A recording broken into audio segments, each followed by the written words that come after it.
Okay,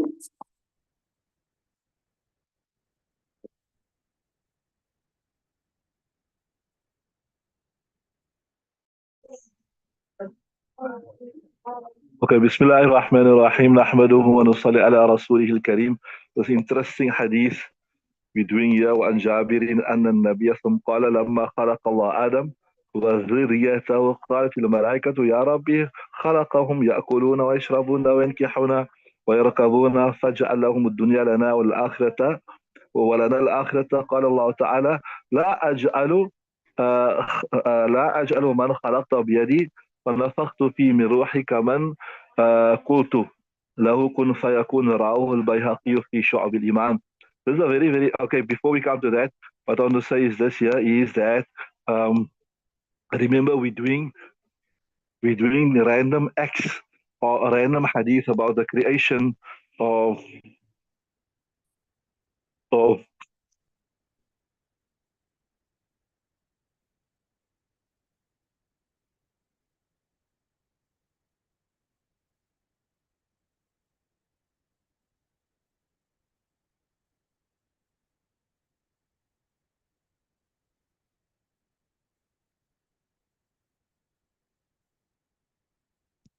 we were doing the random instance about Badul Khalq, etc. This hadith here, is very interesting hadith. I might have come across it before because I did teach this before, but actually I forgot about it. But I found it a very, very interesting hadith. In fact, this I was thinking to myself that this weekend I have to give a talk for my niece's wedding. Maybe I can mention this hadith, yeah, about ya'kuluna wa yashrabuna wa yankihuna. So these are from amongst the favors that Allah Ta'ala bestowed upon insan.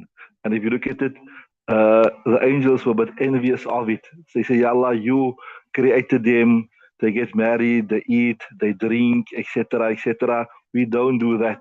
So that shows you it's the favor. It's a favor that the angels were envious of. As Allah Ta'ala says in the Quran, وَمِنْ آيَاتِهِ أَنْ خَلَقَ لَكُم مِنْ أَنفُسِكُمْ أَزْوَاجًا لِتَسْكُنُوا إِلَيْهَا.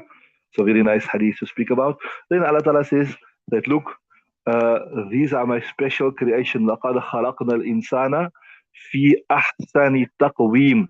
You are from amongst, the insan is from amongst my special creation, right? And I created them with my hands, but you, the angel, I said, just said, kun fayakun, be, and you came into existence. When we explain this in detail, it doesn't mean Allah Ta'ala physically created something with his hands, because to physically create something with your hands, that is a quality of makhluk. Allah Ta'ala is khaliq. It means that Allah Ta'ala pay special attention. There's a special creation of Allah Ta'ala. وَقَدْ خَلَقْنَا الْإِنسَانَ فِي أَحْسَنِ التَّقْوِيمِ. Right?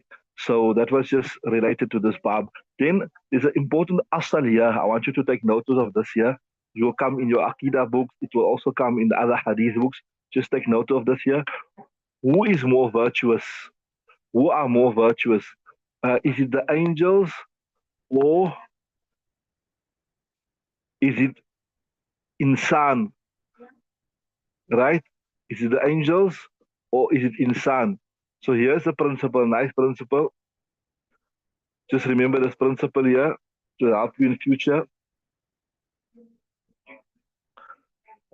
The Jamhur, when I say this is the Jamhur opinion, it means it is the opinion of the mass majority of the ulama of the Ahl Sunnah wal Jama'ah, right? They say the general Muslim, the general Muslim, right? He is more virtuous than the general angel. So from amongst the angels also, you get different ranking. You get all the angels, and then you get high ranking angels. Are you with me? So if you take, like how we say, a normal Muslim, and you take a general angel, then a general Muslim is more virtuous than a general angel, right? And then the special angels and the special Muslims, then the special Muslim is more virtuous than the special angels. So that would effectively mean like a Nabi or a Sahabi or a Shaheed. He is more virtuous than a special angel, like who? Like Jibreel, like Mikael and Sud. So it's not that the general Muslim is more virtuous than a special angel. You understand what I'm saying? So a special angel, those that have a special virtue, they are more virtuous than the general believers. But the general believers are more virtuous than the general angels. And the special servants of Allah Ta'ala, the Anbiya alayhimus salatu wa taslim, they are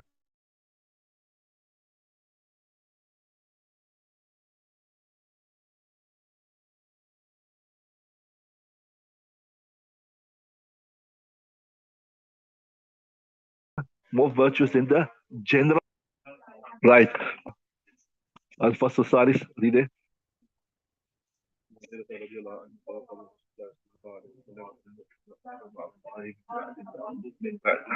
Yeah.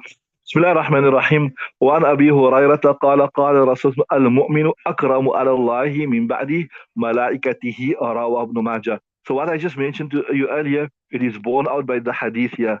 Narrating authority was Abu Huraira radiallahu ta'ala, who said the Rasul said that the believers are more virtuous Allah by Allah ta'ala than some of his malaika, right? See there, al-mu'minu akramu ala Allah min ba'di malaikati. So there's no, like I told you, there's no blanket ruling that all believers are more virtuous than all malaika. Some of them. So al-mu'minu akram ala Allah, the believers are more akram, more virtuous by Allah Ta'ala than some of his malaika. So this would refer to, like how I told you, an armed believer more virtuous than an armed malaika. An armed a khas believer more virtuous than a khas malaika, right? So if we take here al-mu'minu means to mean like a complete Muslim, right? So it means a general Muslim who normally follows the laws of Islam. You don't maybe like, so this is what I mean. I'm giving you the detail. I gave you the usul, now I'm giving you a detailed explanation. Like if we say al-mu'minu, you know, also in Arabic, al, when it comes in the word, it means a kamil. Like you say, ar-rajulu means a complete man, not a half a man, right? So a complete man. And in Shari'i sense, when you speak about a complete man, we mean a person like, you know, generally he do what is required from him. Generally he read his salah. Generally, he stays away from haram. He doesn't fornicate. Now and then, everybody makes a mistake. Sometimes, every kullu bani adam khata'an wa khairu khata'in at-tawwabun. So generally, he does what he's supposed to do. Yes, we're not saying that a person make a mistake now and then, right? So a general believer means a person that generally does what you're supposed to do, right? Then he is more virtuous than what? Than the general archangel, like you know the nine, not the ones that's been specifically mentioned, like Israfil, Mikael, etc. The ones that do everyday chores, they bring down the rain, etc., etc. With me.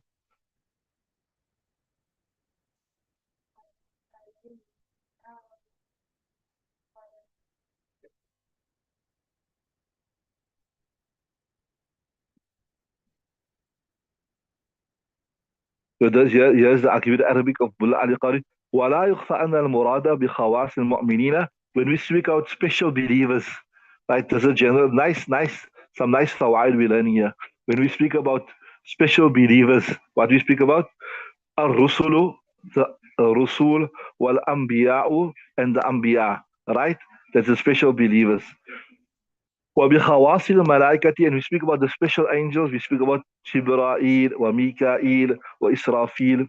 And when we speak about وبأوامر المؤمنين الكمل, then we speak about the general believers that are like I said, complete من الأولياء كالخلفاء الراشدين والعلماء, right? This we say the complete believers, that those that do what they're supposed to do. وبأوامر الملائكة, and we speak about the general angels, and we speak about uh, وبأوامر السائر, all the angels that carry out the normal functions from Allah Ta'ala, right? وهذا التفصيل أولى. So this is a good explanation, a nice explanation of this hadith. Right, read the next hadith, inshallah. Ismail, read. قال رسول الله صلى الله عليه وسلم قال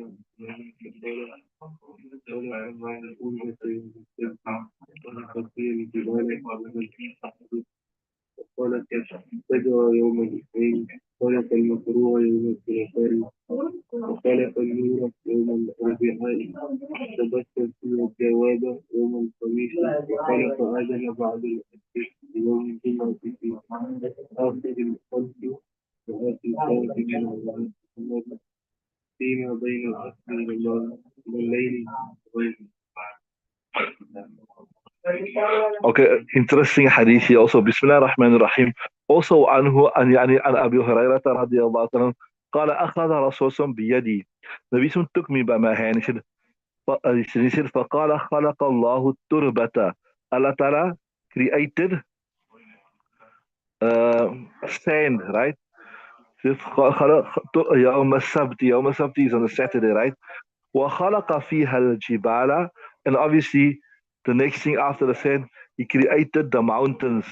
As the Quran, وَجَعَلْنَا الْجِبَالَ أَوْتَادًا, right? يَوْمَ الْأَحَدِ. Follow nicely now. Now I want you to follow the days nice here. So Saturday, he created the sand, and Sunday, he created the mountains. وَخَلَقَ الشَّجَرَ يوم الإثنين. He created the trees on Monday. وَخَلَقَ الْمَكْرُوهَ. He created all disliked things, right? On Tuesday, right? With me, things that we as human beings maybe don't like, right? وخلق البكرة يوم الثلاثاء. That is on Tuesday, right? وخلق النور يوم الأربعاء. And he created nur, light, on Wednesday. وبث فيها الدواب يوم الخميس. And then he spread out in it the creatures, dawaba, on Thursday. وخلق آدم بعد العصر من يوم الجمعة. And he created Adam alayhi salam after Asr on the day of Jum'ah, right? في آخر الخلق, in the last creation. وآخر الساعة من النهار, and in the last moment of the day. فيما بين العصر الليلي, in what is from between Asr and the night time. Are you with me? You got that day? The last creation on the last day, on the last moment. Right. So before we look at the explanation, I just want to expand. Maybe this is not so much related to the hadith, but remember, like how you get virtuous people, you get virtuous places, you get virtuous times. The most in the hadith it comes that the king or the master of all days is Jummah. And in addition to that, the most virtuous time is between Asr and Maghrib. And if you can narrow it down further, even that the moments just before Maghrib is a very, very virtuous time. And that is when du'as are readily accepted. That's why I remember there's a hadith that speak about that there's a sa'a in Jummah where du'as are readily, readily accepted, right? Du'as are readily accepted. So you must take note of that. Now, the link of that, so when you want to make dua, this time shouldn't be wasted. This time should be spent in reading durood upon Nabi Sallallahu Alaihi Wasallam.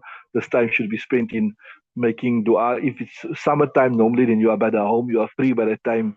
But if you are a winter time, maybe you're still in work, whatever, then while you're doing your work, you can, you're busy, you can still seize this opportunity to get the blessings of this moment. But anyway, that's a separate subject. But what are the point I want to point out? You see, insan is ashraful makhluqat. Insan is the best of Allah Ta'ala's creation. Like how you saw there, even Allah Ta'ala boasted malaika that what he said, لا أجعل من خلقته بيدي ونفخت فيه من روحي كمن قلت له كن فيكون. Right? I took special care in creating them. Although Allah Ta'ala, I mean, for Allah Ta'ala, if like the insan, if you want to make something special, you take special care.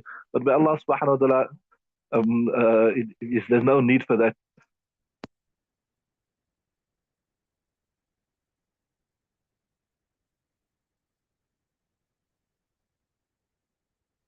Right? So with others, what basically means Allah Ta'ala made insan different.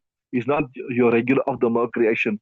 But anyway, so the best creation and the best and most virtuous time, right? Are you with me? So this is an interesting hadith. Allah Ta'ala explains exactly on which day, what did He create.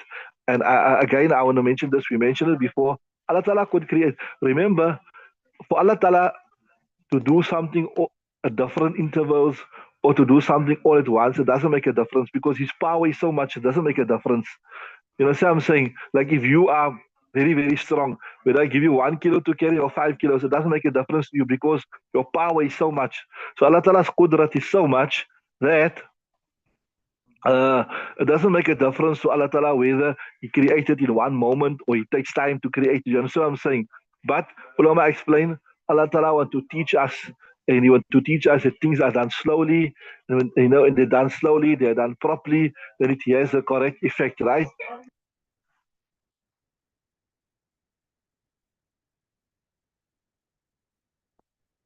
Right. So that's Allah Ta'ala to show us and to teach us that even in this dunya, like how they say in English, there's a very appropriate statement.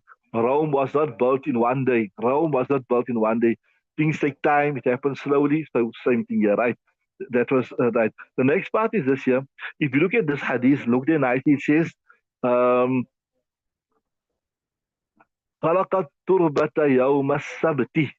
Allah Ta'ala created the sand on Sabtis on Saturday, right? When He created the sand on Saturday.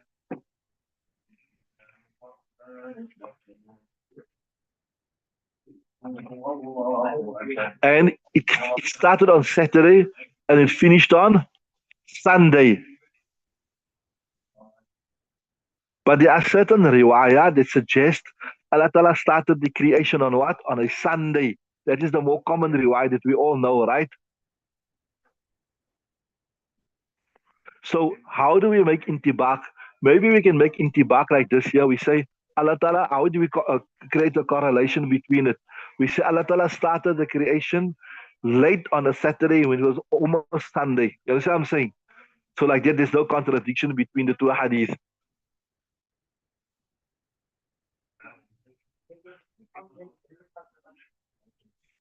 Okay, so that was just a hadith. It was related to very appropriate Badul Khalqi. Okay, look, man, read the next hadith.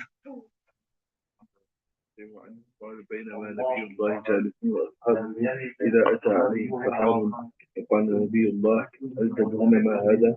قالوا الله ورسوله. قال هذه الإنان هذه رواية الأرض يسوق الله إلى قوم لا يشكرونه.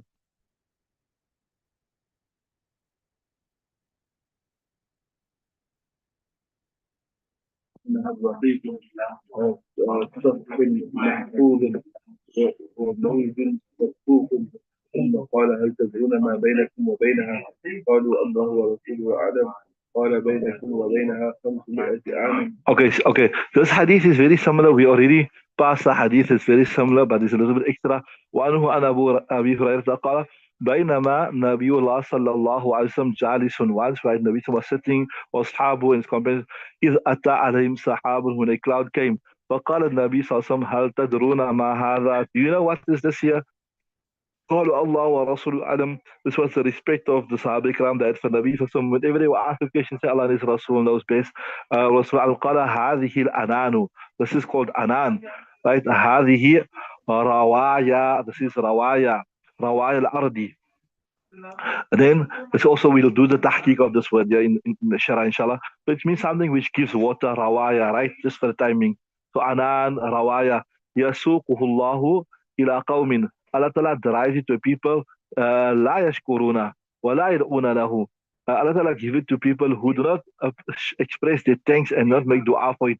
What do you understand by this? Just tell me, what do you mean by, what do you understand by this part? Ismail, just a random question. What do you understand? Allah Ta'ala gives the rain, the water to people, do not express appreciation and do not make dua for it. What it means? Loud? Right, correct. Ismail, you understood it.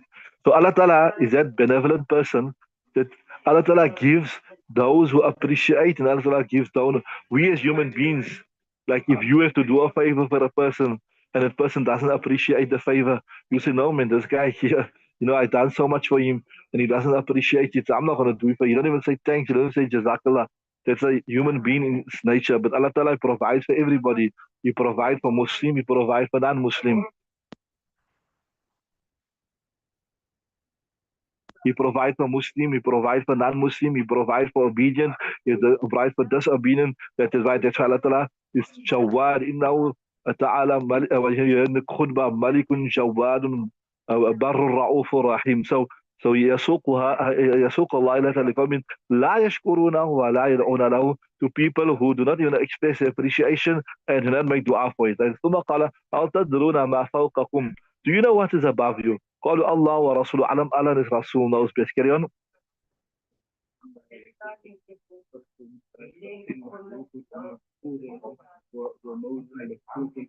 Yeah. So he says also فإنها الرقيق سقف محفوظ. There is raqiq, which is a protected roof, so to say. You check the raqiq, what the raqiq means. Raqiq means, and is a raqiq, a fine protected roof. Carry on. وموج مخفوف. What is موج مخفوف?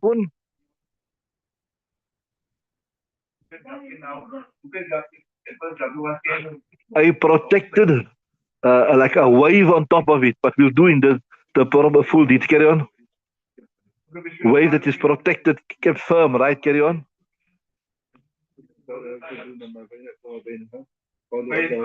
Okay, I just want to pause here in case maybe I forget to mention there. If you look at what the hadith say, Ismail, you look at the hadith and the Quran, it says that above us is a firm sky, right? It's like, see what he's saying there. رقيق سقف محفوظ وموج مكفوف, etc. But what we understand from space is there's nothing solid. You travel up, up, up, up, up, up. Nothing stops you from traveling up. So the intibaq between us can be that this what we sing is not the roof. The roof is still above that. The heaven is still way above that. You understand what I'm saying? This is something that came to my mind. That you say, oh, but the sky is, like when science, the sky is actually a reflection of what is on the earth. That's why some days you see the sky is blue, né? On the cloudy day you don't see the sky is blue, there's no reflection. So they say that is a reflection of the ocean. So that is not the sky that we talk about, because that is just the atmosphere. This could be way above. You're sort of the point I'm making. Anyway, carry on.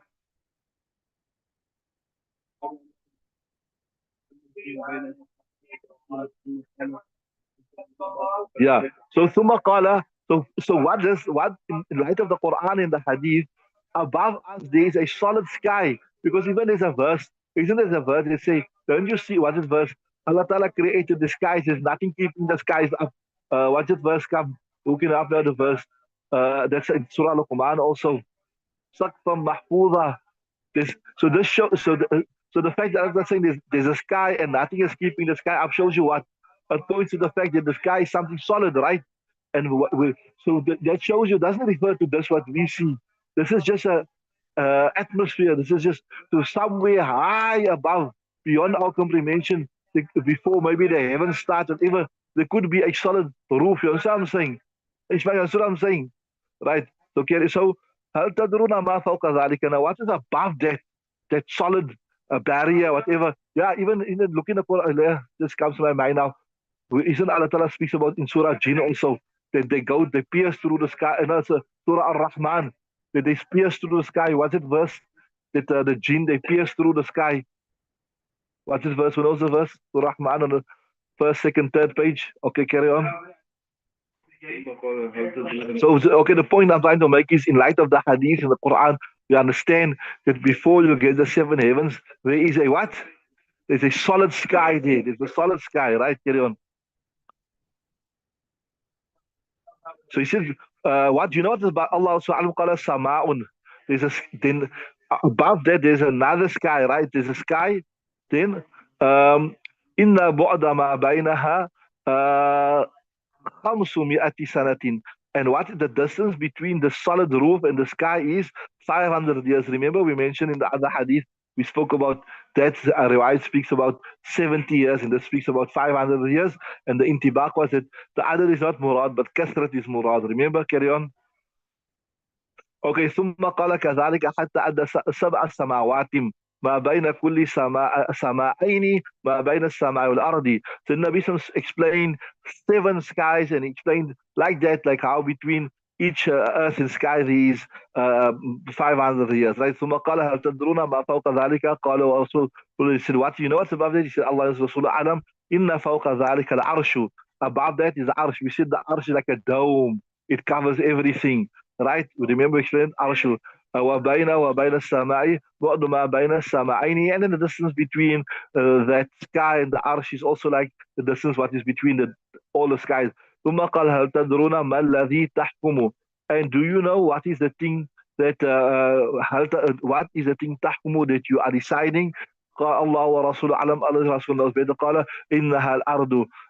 In other words, ما الذي تحكم means which you are ruling on, which you have sovereignty of, you have control of. That's what it means there. Nah? Allah subhanahu wa ta'ala Rasul best قال إنها الأرض, only the earth. ثم قال هل تدرون ما تحت ذلك. Do you know what is beneath it? Right? قالوا الله ورسوله أعلم. Allah and His Rasul knows best. قال إن تحت أرضا أخرى. Beneath this earth there's another earth. So from the hadith and also from this Quran, we say like how you have seven skies, you have seven earths. So we are only on the first level of the earth. We are only on the first level of the earth.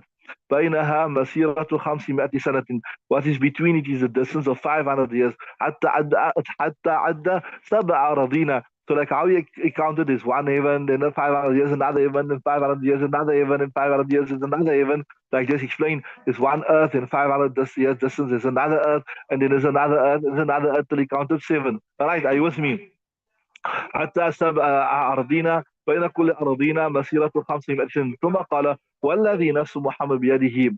Then the Nabi said, I take a custom by the one who the life of Muhammad is in his hand. لو أنكم دليتم بحبل. If you were to lower a rope down, right, إلى الأرض السفلى, to the lowest earth, لهبت على الله, then it would reach, it would touch onto Allah Ta'ala. Now, this is our proof for us. I'll explain to you now. There's a bombastic proof against the Salafis. لهبت على الله ثم قرأ هو الأول. Then Nabi Sallam read this to support. He is the first one, he is the last one. والظاهر, he is the apparent. والباطن, he is the hidden. وبكل شيء عليم, and he has knowledge of everything. رواه أحمد, Imam Ahmad narrates this particular riwayat. والترمذي, and Imam Tirmidhi narrates this particular riwayat. Right, right. Then قراءة رسول الله صلى الله عليه وسلم آية تدل. Then you see this verse, هو الأول والآخر والظاهر والباطن. This verse which Nabi Sallam recited, right? قراءة رسول الله صلى الله عليه وسلم.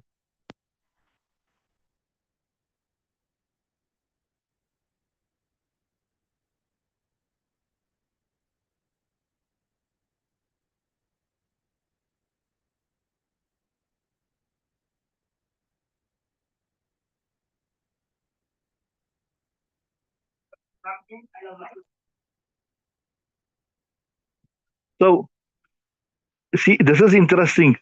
He said Nabi Sallam reciting this verse, قراءة رسول الله صلى الله عليه وسلم تدل على أنه, it points to this that he intended lahabata ala ilmillahi, that it will reach to the knowledge of Allah Ta'ala, wa qudratihi, and his power, wa sultanihi, and his kingdom, wa ilmullahi wa qudratuhu, because the knowledge of Allah Ta'ala, wa qudratuhu, and his ability, wa sultanuhu, fi kulli makanin, is in every place. Wa huwa al arshi, but he Allah Ta'ala is upon the arsh, wa al arshi, كما وصف نفسه في كتابه, like how he explained in his kitab. So there's a few interesting things here, quite a few things we need to touch on. First thing, uh, look here, Anan, we said this is sky, right? So let's just look at the whole story again, just to bring into picture.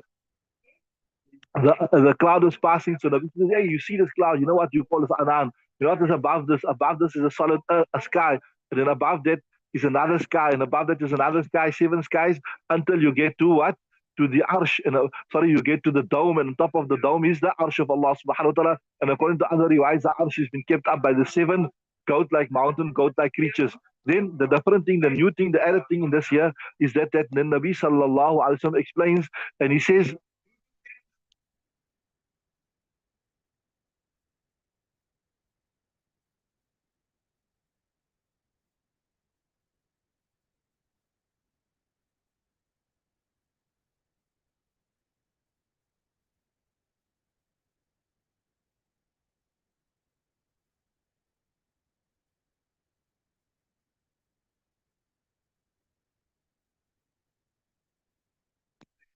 Okay, so the other thing in this hadith here is that below them there are seven earths. Below them there's a new thing we learned, right? So that is just a brief overview for the hadith. So Anan is also a name for a cloud, right?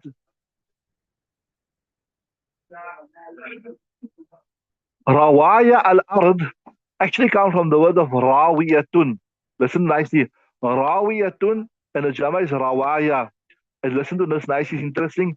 Rayatun refers to that camel, female camel, that is used to give water, right? So look at the commonality between Raya and you look at the cloud, both give water, like how the camel goes from place to place, give people water, maybe they deliver water, whatever. So same thing here. The cloud also delivers water. It's Allah Ta'ala's camel that delivers the water to where Allah Ta'ala wishes. Are you with me?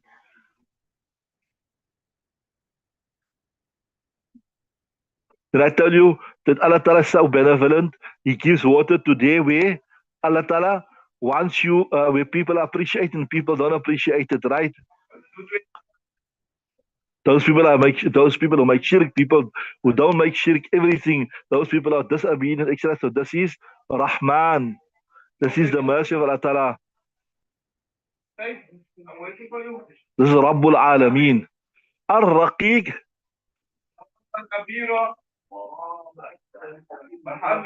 So interesting here, they say that the sky closest to the earth, listen nicely, the first sky, that the solid sky, this is called Raqiq. It's called, there's a name for it. Yeah, so, yeah, they got it there. Jazakallah. Sometimes when you see something in your kitab is beneficial, don't feel shy, say it. Especially this kitab will have a lot of things. Well, if you are awake and if you are around and if you see something interesting, please share it with us. Please share it. We want to benefit from your knowledge also. Like we also see something interesting. It's called Sama Dunya, yeah. Right? Okay, there's a name. I remember coming across it somewhere. So the first guy is called Sama Dunya. And here it says it is safe from falling, right? Mawjun Makfufun, it's like a huge moj means like a wave, right?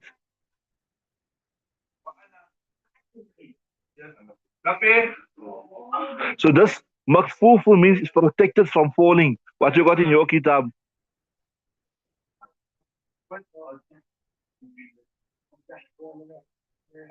Yeah, so mawjun makfuf means like a solid mass of water.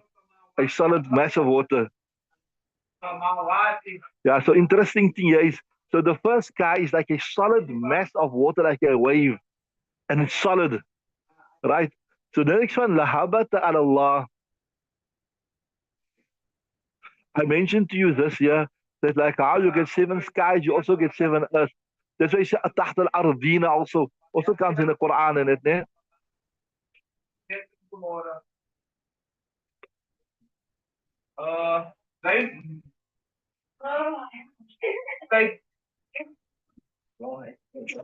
So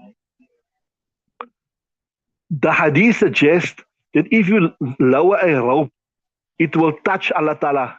Now we know obviously that Allah Ta'ala is not in any particular place. So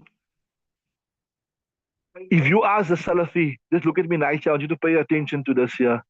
Where is Allah Ta'ala, right? Then he'll quote to you the verses that say Allah Ta'ala is on the arsh. Or if he quote the verses to you that says Allah Ta'ala is on the arsh, you quote him the verse to say the rope will touch him on there. So he's going to make ta'wil. What is he going to do? Because you can't say Allah Ta'ala is on the arsh and Allah Ta'ala is below. So he's forced to make ta'wil. He say, no, it's so we say like how you make ta'wil with this. We also make ta'wil that Allah Ta'ala is on the arsh. You understand what I'm saying? Like so you say, look here, there's a hadith that says that if you lower a rope, it will touch Allah Ta'ala at the bottom of the earth. You say, no, it refers to qudratillah, it refers to ilmillah. You say, hakaza naqulu. When you say Allah Ta'ala is on the arsh, ثم استوى العرش, you say qudratullah al-arsh. Ilmuhu al-arsh. You understand what I'm saying? Like also what's the other verse also which point to this one here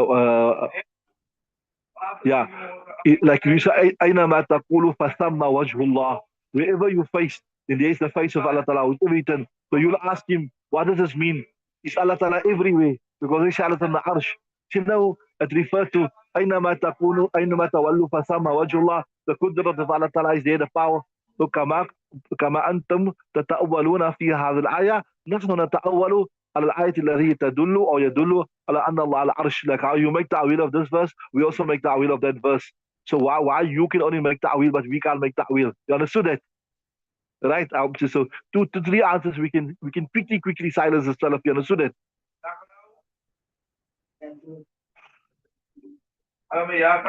So it refers to when you lower that thing, it will reach the place where Allah Ta'ala's knowledge is there, Allah Ta'ala's power is there, etc. So all these places. So what the hadith is saying, that even there below the earth, deep in the bowels of the earth, the different, it is still Allah Ta'ala's power, Allah Ta'ala's decision, Allah Ta'ala's qudrat that is in play there. Some ulama mention something interesting. They say there is a reference in the hadith, like how Nabi sallallahu alaihi wasallam went up to the heavens for Mi'raj. Also, he went down to the bowels of the earth, also for Mi'raj. Perhaps I'm saying from my own side, those hadiths speak about what Nabi sallam saw in Jahannam, etc., etc.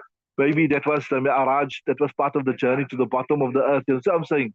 This is my own side. It makes sense, except that I was rejected.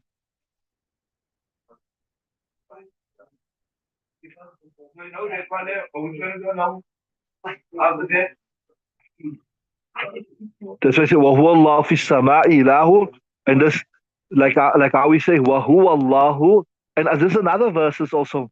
There's another verse you can use to bamboozle the Salafis. وَهُوَ اللَّهُ فِي السَّمَاءِ. And He's Allah in the sky. وَفِي الْأَرْضِ إِلَهُ. And in the earth, Allah is also the ilah. So they're going to make ta'wil of this. Right? وَهُوَ اللَّهُ. He is Allah. فِي السَّمَاءِ إِلَهٌ. In the sky is an ilah. وَفِي الْأَرْضِ إِلَهٌ. And in the earth, He is also the God. So they're going to tell you, if they tell you the Allah is in the sky, they say, what does وَفِي الْأَرْضِ إِلَهٌ? What does it mean there? In the earth, He's a God. You say, the first qudrat. You say, like how you say, His qudrat is in the earth. Like that also we say, Allah Ta'ala's qudrat is in the sky. That doesn't mean He's physically in the sky. You with me? Okay, we'll stop there. Just remember this through the three verses, inshallah. This one, وَوَاللَّهُ فِي السَّمَاءِ وَالْأَرْضِ. And this one, لَهَبَةَ الْأَرْضِ. Then this one here, and أَيْنَمَا تُوَلُّوا فَثَمَّ وَجْهُ اللَّهِ. And I don't know, I told you also that if the Salafi say that Allah Ta'ala is the arsh, you say, is the arsh makhluk or غير makhluk? He says makhluk. So okay, so if the arsh is makhluk, is created, where was Allah Ta'ala before the arsh was created? So it means He didn't have a place. He was suspended in mid-air. And only after He created the arsh, He came. That's what I'm saying. But if you look at our explanation, Allah Ta'ala doesn't have place. He doesn't have time. He's free of that. Then you don't have to answer the funny questions. Where was Allah Ta'ala before He created the arsh? Are you with me? All right, Ismail, just change the meeting.